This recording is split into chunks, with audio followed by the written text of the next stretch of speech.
Destination Freedom. And I'm Christopher Gronsky, and I'm glad that you're here. Uh, and looking forward to doing some talking about some political things, among other things. And want to talk a little bit about what should we do? Should we get into our subject matter first, or should we do our subject matter after some announcements and stuff, or do announcements at the end? What would you? Okay, let's get some announcements out of the way. We have some things coming up. Um, if you would like to um, eliminate your federal income tax liability and that sort of thing, then um, I'm just going to try to see how I got. There you go. If then go to destinationfreedom.org and uh, and we'll be glad to help you. Email us at statecitizen@destinationfreedom.org, and we'll be glad to hold your hand and help you through that process. That way you can save yourself uh, 25-30% of your income. That's definitely available, and we're excited to be a part of that journey with you. Also, we have some things coming up for Destination Freedom. Um, as part of because we're part of the Narcapulco community, we have a nonconformist series that's coming out, hosted or sponsored by Anarchapulco, and that's a virtual, real world type of a broadcast of tangible results that you can have in your life that produce freedom for you. And so that particular virtual event, yours truly will be a part of that, and we'll be making it known to people that they can eliminate their federal income tax liabilities. So we're looking forward to seeing people enjoy some of those resources that we have, and that's coming up at the end of. Well, I guess that would be. Um, that's going to be next, not this coming weekend, but the following weekend. So that's cool. Then we have coming up in June is the Pork Fest, the Free State Project's summer festival, the Porcupine Festival, and I think they already said that they already had sold over 1,000 tickets already, and so that's gonna be kind of cool. And Michael, I got an email. I sent that email over to you from the folks at Acapulco, and they mentioned you in there with you and me with Destination Freedom. So, yeah, so it's out there. So it's a Gronsky duo. Uh, that yeah. So my sidekick is going to be uh, with me at the Pork Fest. So we'll be tent camping in the RV site. That's going to be kind of fun. And and so what's nice is we get to be a part of what they call the exit lounge, talking about exiting the federal zone. Or I think that's also going to be hosted and sponsored by Pirate Chain, which is a privacy cryptocurrency, and also a particular wallet called Edge. The Edge wallet is also there. They're sponsoring, and so that's very exciting. And I think Kat Bowden, she's going to be part of uh, that group. And so anyway, we're going to be connecting with people every day uh, at that exit lounge. So be some good hands-on information for you, and we'll get to know you. And so join us at the Pork Fest, which is up in Lancaster, New Hampshire. It starts on the 16th and goes to the 22nd. So it's a whole week. So we're excited about that and looking forward to it. So that's some of the announcements that we have. And so today I wanted to handle some subject matter that I want to get into from a number of different points. Okay, one is I wanted to Donald Trump allegedly, because you can't really tell if you just get stuff online, um, allegedly tweeted. I think this is a tweet. Um, that he was against birthright citizenship. And because he doesn't like it that people just come here and then babies are born and they have access to freedom, or access to America. And, is that good or bad? Listen, I have a word for Mr. Trump. Here's a word for you, Mr. Trump. Okay. Don't worry about people that are born here. But if the federal government is handing out welfare, look in the stinking mirror and stop the water flowing from the taxpayers to everybody, anybody in America. Okay. If you cut the taxes that are going towards other people, and if the federal government's in the charity business, get out of the charity business. Okay. Let that decentralize that. Let the states take care of all charity. There's nothing in the Constitution that says the federal government has to be a charity business. If you need to learn what the general welfare clause, it's not about welfare. Let me give you an example of general welfare. The post office is general welfare. That means that it's a service available to the general. That means everyone. The care or the welfare of the poor is not the general welfare. Okay? So that's what I would recommend. Okay. So, and listen, long before you came around, people were born in the States, and it brought freedom for people and their families. But yeah, only problem with what's going on in America typically is the federal government. It's bad. So um, that includes out our border. It's not a good thing. So this birthright, one of the things that I wanted to address with respect to that, and that is this: I want you to see that there are people that believe, like Trump believes here. He says birthright citizenship was not meant for people taking vacations to become permanent citizens of the United States of America. Great. And so he makes reference to the Civil War and in 1866 when they put out the amendment for the 14th Amendment. The 14th Amendment doesn't create birthright citizenship, okay? You're not getting it because you don't get the definition of the term United States in the 14th Amendment. There is a clue that you can understand the difference, okay? If you read the 13th Amendment, okay, the 13th Amendment gives you the first clue about the definition of the term United States, okay? And so when we look at the 13th Amendment, and it says here, listen to what it says: neither slavery nor involuntary servitude, except as a punishment for a crime whereof the party shall have been duly convicted, shall exist within the United States or any place subject to their jurisdiction. So there is the pronoun that deals with the term United States. It's talking about the states in America. That's the Union. That's all the states in America. And so slavery is illegal in the states, okay? And so that's the word their jurisdiction, okay? But in the 14th Amendment, it says all persons born or naturalized in the United States and subject to the jurisdiction thereof. What are we talking about? Let's keep reading. Are citizens of the United States and of the state where they reside. No state shall make or enforce any law which shall abridge the privileges or immunities, that's not rights, that's privileges or immunities of citizens of the United States, nor shall any state deprive any person of life, liberty, or property without due process of law, nor deny to any person within its jurisdiction the equal protection of the laws. So the definition of the term United States in this context is the federal government, the District of Columbia. So birthright citizenship isn't created by the 14th Amendment.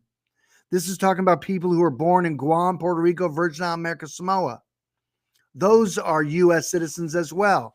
And so the federal government has birthright citizenship as well. Understand? And so that's its jurisdiction. It's not the same as the states. Okay, so so if you're going to deal with the 14th Amendment, you can abolish the 14th Amendment. That'll be awesome. Then we'll eliminate the U.S. federal 14th Amendment citizen subject to the jurisdiction thereof. Because Article 4, Section 2 of the Constitution says the citizens of the states are entitled to all privileges and immunities of citizens in the several states. Different citizenship, okay? One has an income tax liability, the other doesn't. One is subject to the jurisdiction thereof, the other is not. So anyway, Just wanted to mention that about birthright citizenship. It's just kind of crazy. But it'll be nice for them to handle the federal, the federal government, that there's two citizens. And that's kind of cool. So one of the things I wanted to talk about that's really popular, and that is the relationship that the United States government or America has with Israel. All right. And it's it's a bizarre relationship, to say the least. All right. And I just want to handle this also about anybody who wants to think that I'm anti-Semitic or whatever it is. But first of all, I'll have you define what you think a Semite is. Okay. And then you can prove and show that who you refer to as Israeli or Jews or whatever, you can show and prove how those people are connected to and referred to as a Semite, because I don't know what the hell that is. Okay. But here's my belief on people. Okay. All men are created equal. They're endowed by their creator with certain unalienable rights, that among these are life, liberty, and the pursuit of happiness. Okay. So I have no judgment of one people over another as far as everybody having those same rights. Okay. So I don't favor anybody with respect to that. Everybody is a human being, if you will, and should be treated the same way. I don't care. Now, there are criminals that we know of and criminals that we don't know of. And as much as they are people too, I don't give them a pass. Okay. Now, I also recognize, and I'm going to talk about this a little bit, and so I'll talk about Israel from a political standpoint or a governmental standpoint, and and I'll make reference to some things, okay? Talking politically about that. And you viewer out there may not be a Christian. I'm a Christian. Now, when I say that doesn't tell you anything. I would basically say how I would define Christianity as someone who follows Jesus Christ, okay? Now, as a Christian, I recognize that there are different people in the world that the Bible makes reference to. And I'll get into that later. I want to handle the political stuff first. But the Bible makes reference to three kinds of people: Jews, Gentile, Church of God. And the Church of God are those that are born again who are Christians, okay? And it's only classifies three type of people that way, okay?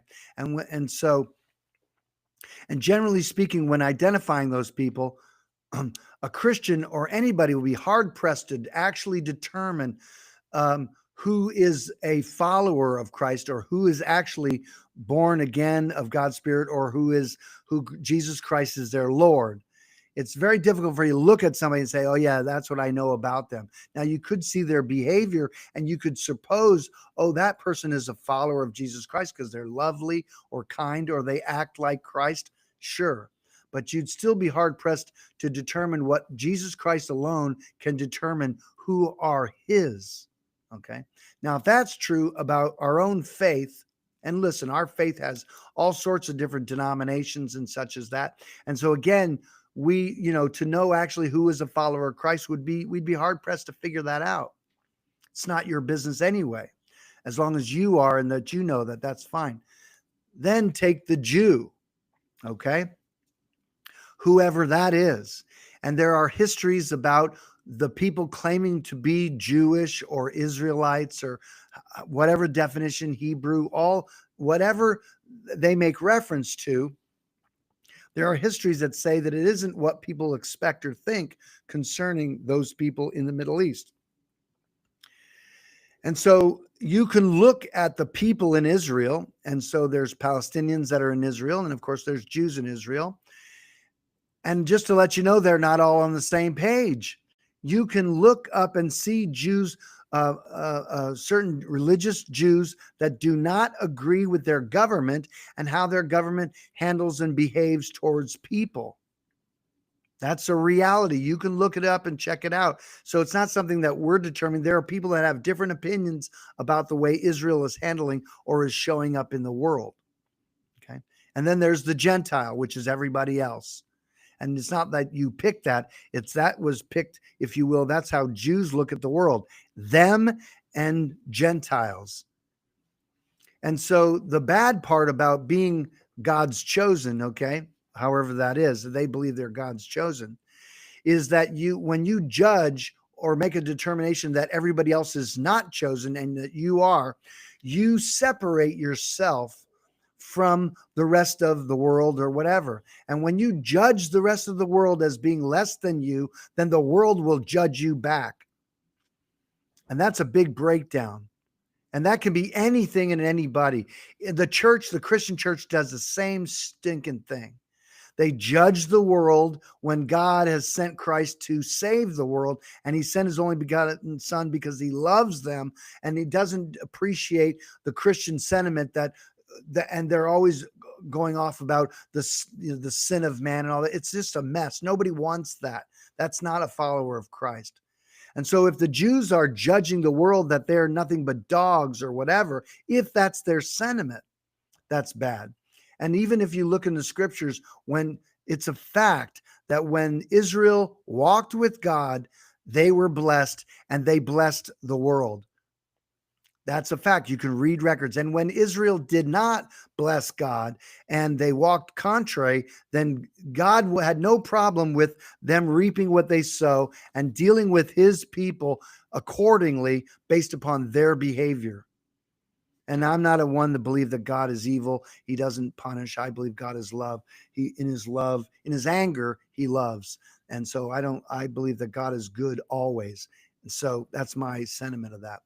So again, that's playing out is how people feel about it. And listen, when you have when you determine that people are less than human on some level, you've just objectified them, you're in a bad state. Just because you judge people doesn't mean that you're righteous in that judgment, okay? And it's bad. And this isn't just for whoever are they're calling Jews. And again, we don't know that the people that are over there are the God's chosen. You can read standards and see, are they behaving like the way God would have them behave? Let the religious of the Jews disclose whether that's a fact or not. Now let's talk about, and so that's just how people feel about each other. And again, it's a mess. It's the same thing, the racial crap in America. I am not of the opinion that America is a racist country or is not a racist union. Why? Just take a look. There's plenty of people that they don't care about what people look like. They just get along and love each other, and that's lovely. But it's not to say that there aren't white people that are racist, but there are black people that are racist. There are people, all sorts of different colors that are racist. But when did we start to separate from each other based upon the color of our skin? Who made that crap up? What a mess. What a low frequency or a low mindset to judge somebody by the color of their skin instead of the content of their character, as Martin Luther King Jr. would say. So again, that's playing out. So let's talk a little bit about, foreign policy. I suggest you can read something as far back as George Washington's farewell address. And he disclosed in that farewell address that when you're doing treaties with other countries, okay, they're going to do these treaties in their best interests. And if you think that they have your interests, you're kidding yourself. George Washington's sentiment on his foreign policy was, be friendly to everyone, favor no one. And listen, when we talk about, and I am not describing the problems with the American people. American people are some of the most gracious people on the planet. They are some of the most giving people on the planet. And let the facts show that. I mean, there's a lot of wealth, but at the same time, America is not a prosperous nation. How do I know that? 23 or 32 trillion dollars in debt. No money, broke. Okay? It's a bad state. And that wasn't by accident, okay? It's just a stinking mess. But when you're talking about foreign policy, if you want to know who's a real champion of foreign policy, and that would be former Congressman Ron Paul. He always was talking about these troubled relationships we have. And look, Americans have no clue who their friends are or who their enemy is. It's a stinking mess. Let's give two examples of who is our friend or who is friend or foe. All right. Let's talk about China, friend or foe. How do you have a foe, an enemy, have our number one trade status in America? How is that even possible? You can't. So if it's confusing that our number one trade partner is going to be an enemy, that we're always concerned about what the Chinese government is doing, and yeah, rightfully so. Communist governments, like communist governments in America, they're stinky. And remember, corporatism is fascism, as Mussolini would say. So China, is it American people like cheap products. It's a fact. It's not a good idea because you end up paying more for a product than if you bought something better, paid up front for that, it would last a lot longer. That's a principle. And Americans don't tend to do that. Now, my sentiment about, Chinese products, the Chinese can make excellent products. When we make reference to Chinese products, it's American products, friends.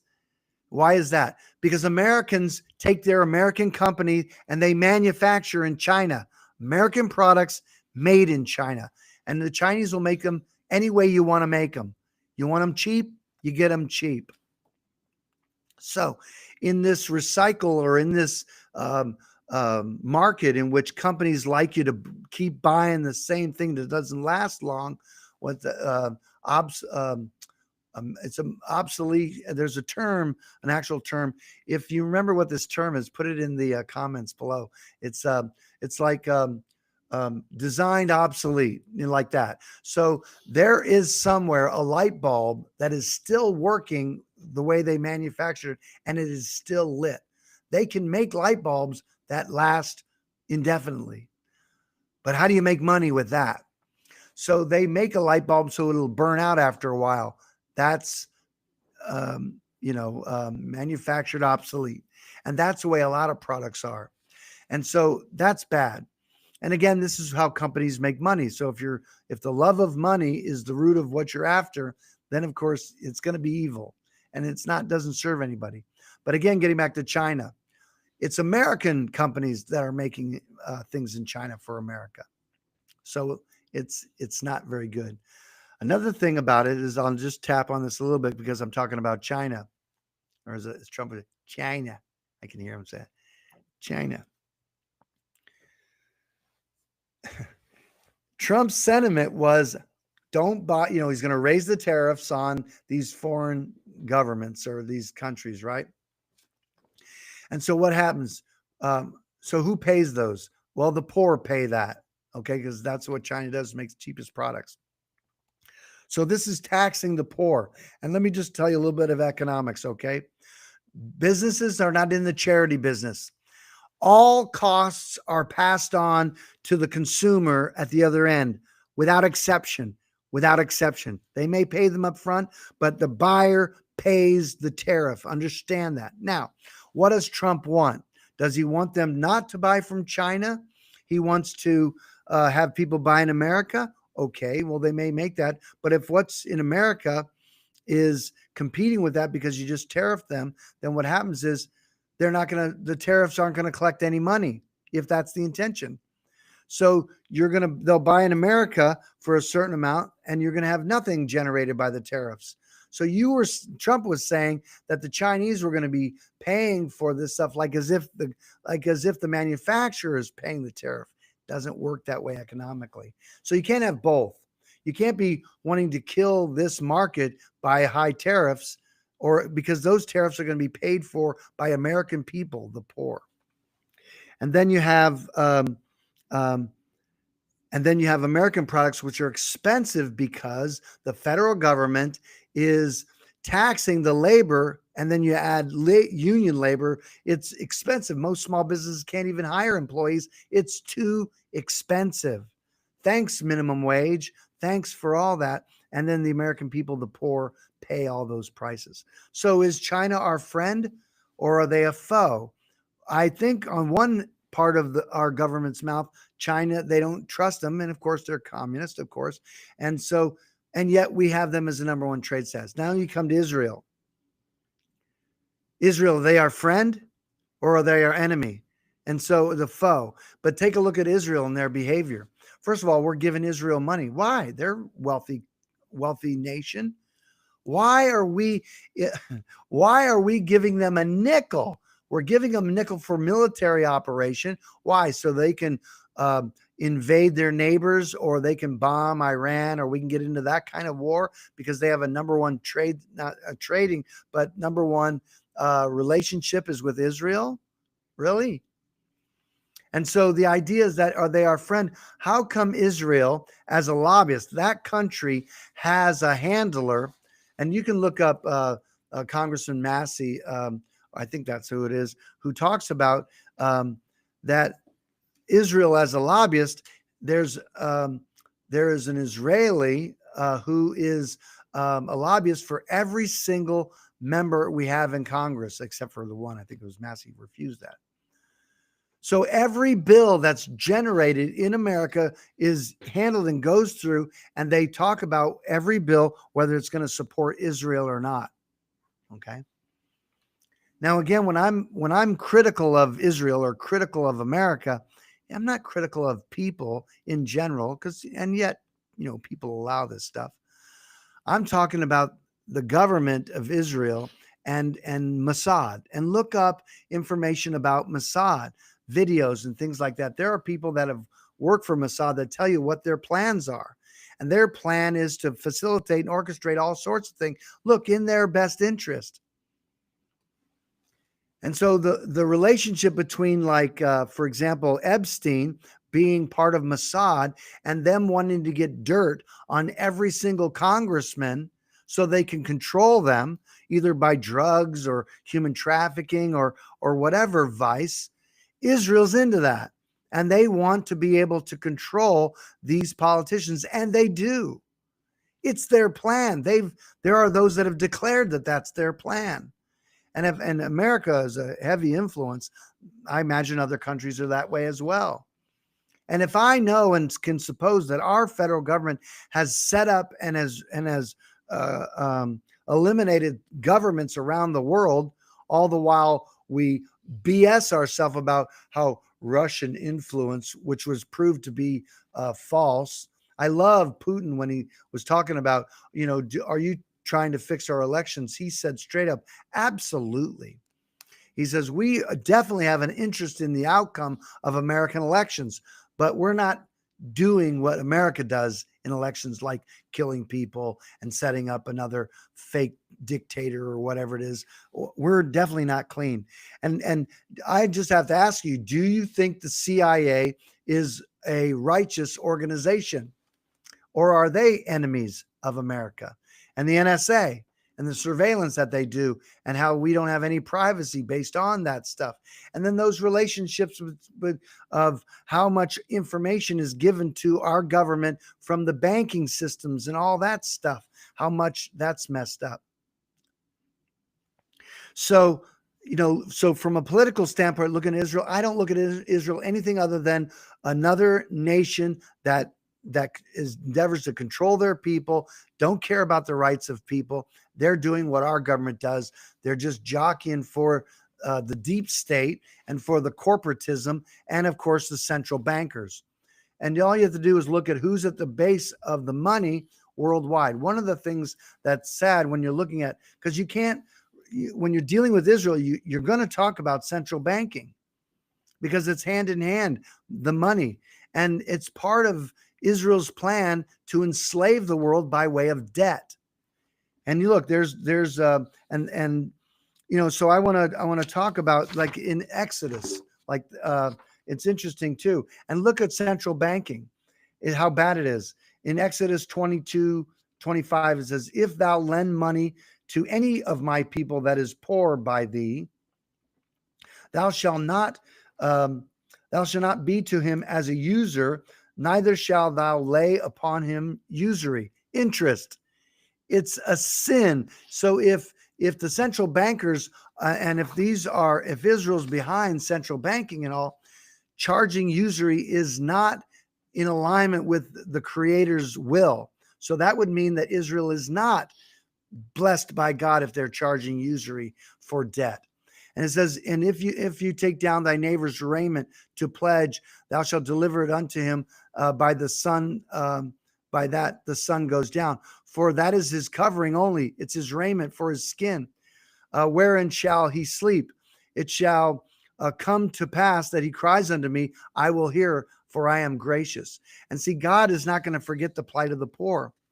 But when you see these central bankers and how they control everything and how they impoverish people, it's not a good relationship. So in that, is Israel our friend? And I did have, so I won't go into a whole lot of detail. Not the purpose of this particular call is to get into a Bible study and all that stuff, but there were some verses that are interesting because some of the big promo for Israel is the Christian church that believes that they should be supporters of Israel, but they have to be careful that if they have a support for the people of Israel, if those people are beloved of God, if they're doing God's will. And how would you know what is God's will for Israel or anyone? Well, as a Christian, if you want to understand the Old Testament from a Christian standpoint, then you might read the Epistle of Romans, the beginning of it certainly, that talks about Israel, okay, and that relationship. If you will, the circumcised always is in reference to Israel, the children of Abraham, and that's and listen, as far as Israel being blessed or Abraham's heirs being blessed, don't forget that Abraham is, and scriptures refers to Abraham as the father of all those that believe in Christ, okay, because Isaac was part of the Christ line. But Israel, the Jews, they recognize Abraham as their father, and also the Muslims recognize Abraham as the father, of course, of the bond woman and Ishmael. So that we all have the same source of inheritance, and that is in Abraham. So there should be a unification there, not something that's we're not the dogs of the earth, if you will, in that being Gentiles. And so the idea is, I just want to read some verses here, and it's kind of cool. So in 1 Corinthians 10:32, it says, give neither offense neither to the Jews, nor to the Gentiles, nor to the church of God. Again, I mentioned that before, 3 classes of people. But listen to this in Romans. It says, therefore thou art inexcusable, O man, whosoever thou art that judges, for wherein thou judgest another, thou condemnest thyself. For thou that judgest does the same thing. But we are sure that the judgment of God is according to truth against them which commit such things. And thinkest thou this, O man, that judges them which do such things? Thou does the same, thou shalt escape the judgment of God? Watch. Or despises the riches of his goodness, God's goodness, and forbearance and long suffering, not knowing that the goodness of God leads thee to repentance, not the fear of God, okay? And then it goes on to say, but glory, honor, and peace to every man that worketh good, to the Jew first, and also to the Gentile. For, listen to this, for there is no respect of persons with God.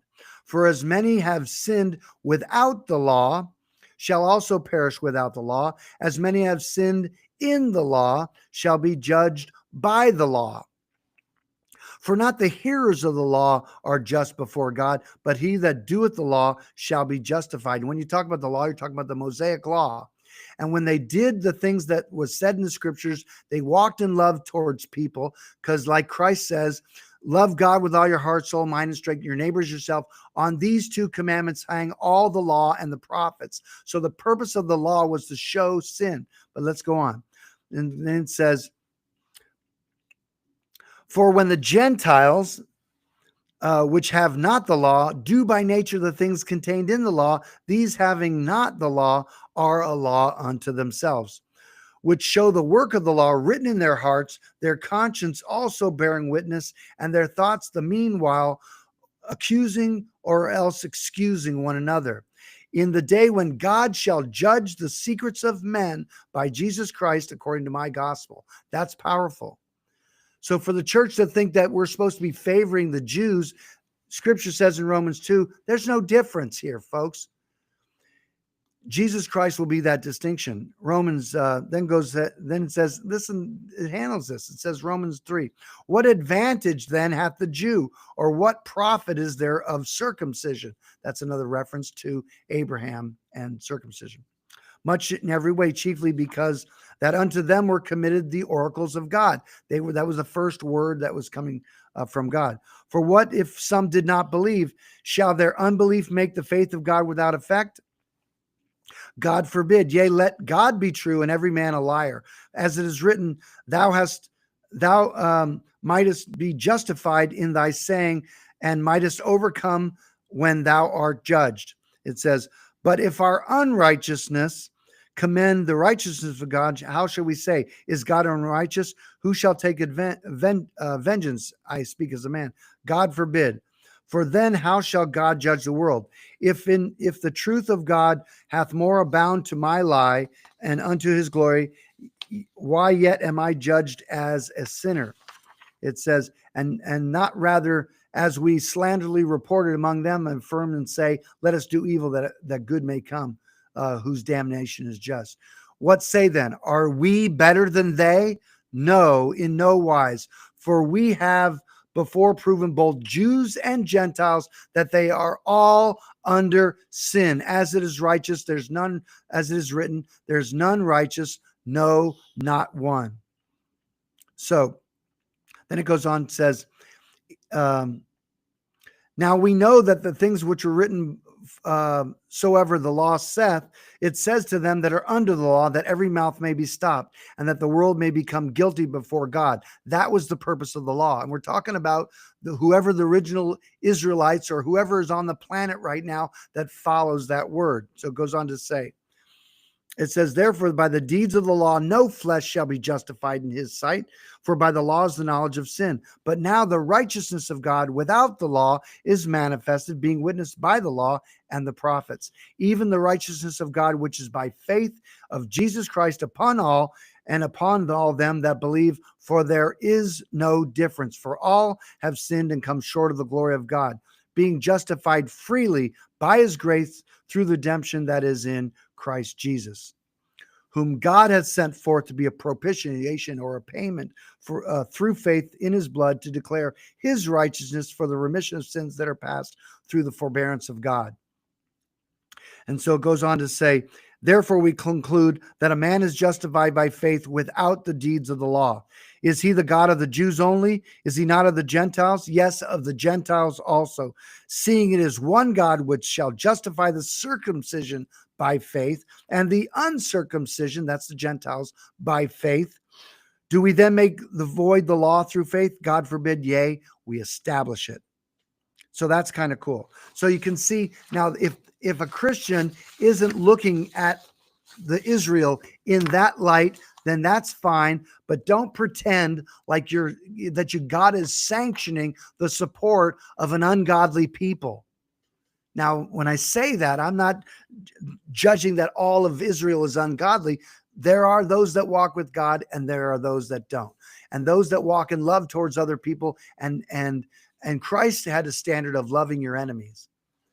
So who's to say whether Israel is, I'm saying that the Israeli government, Mossad being their CIA, it's not a good and a righteous organization. They harm people and they control governments around the world for their own interests. And to think it's not that way is folly. It's foolishness. Okay. Again, I would go with what George Washington or Ron Paul would say, and that is be friends of everyone and favor no one. No favorites, because the moment you make a favorite, you're cutting off others, and that's not just. And that's the problem with it. And here's another problem, okay? And that hits at the First Amendment. You want to find out who your master is. You want to find out who's in control. Find out who you can't talk bad about. You saw that with the Alien and Seditions Act with John Adams, when you couldn't speak bad about the new government. Really? How do you have a First Amendment securing the right of free speech to criticize government? That was the purpose, not to say what you want in a comedy show or something, but to be critical of your government. And if you notice, the communists always will shut down the language and will shut down opposition. We've seen too many dystopian films to think that that's not true. So the idea is that if Trump's advocating that you can't speak, if you're not supporting Israel or whatever, because it'll go that far too. Because if you're not like blessing Israel, it's just like Nebuchadnezzar when they wanted to sound the sackbut harp, everybody's going to fall on their face and worship. Well, if you can't criticize Israel, then someone will say, well, if you can't say something, it's not enough that you don't say anything bad about Israel. Now you have to say something good about Israel. Or you're going to say nothing at all. Really? Is that what we're going to have to do too? Is that what's next? Now you have to sing its praises? Talk about worship. This is bad. And listen, as I've said before, I don't favor anybody in that Middle East. It's a quagmire. It's a mess. But American troops should be pulled out of there. Let them figure it out or not. Listen, if like Germany did in World War II, if they're going to go to war with the world will not feed them. The world will not give them things. So if you're not going to be lovely and friendly, and America, because of its heritage, should be the light on the hill. It should be an example to the world how we recognize and love each other, and that the power of our government is in its people, not in the government. So what's the answer to this? It always starts with self-government, in your own life and what you believe in and how you're moving out and practice your faith and what you believe is true. So it's so that's my criticism, looking at Israel, whether they're friend or foe. They can be a friend, okay, but we don't have to fund them. We don't have to give other people's money. Let me tell you right now, whatever the billions of dollars we give to them, there are poor Americans in America that certainly could use that money. And we're not even talking about Ukraine or any other country that we're giving out welfare to. It's ridiculous, but that's just central banking at its finest. So, hey, well, so listen, it's been a great night. I'm glad you're here. Be sure that if you're on Facebook, that you like and subscribe, all those sorts of things. And we appreciate if you're watching this, it's likely that you're not following us on YouTube. Please follow us, and we'll put some other content out there. Hopefully it'll be a blessing to you. And anyway, glad to help you. Looking forward to seeing you at some of our events. And hey, God bless you. We'll see you a little later on. Thanks so much. Take care.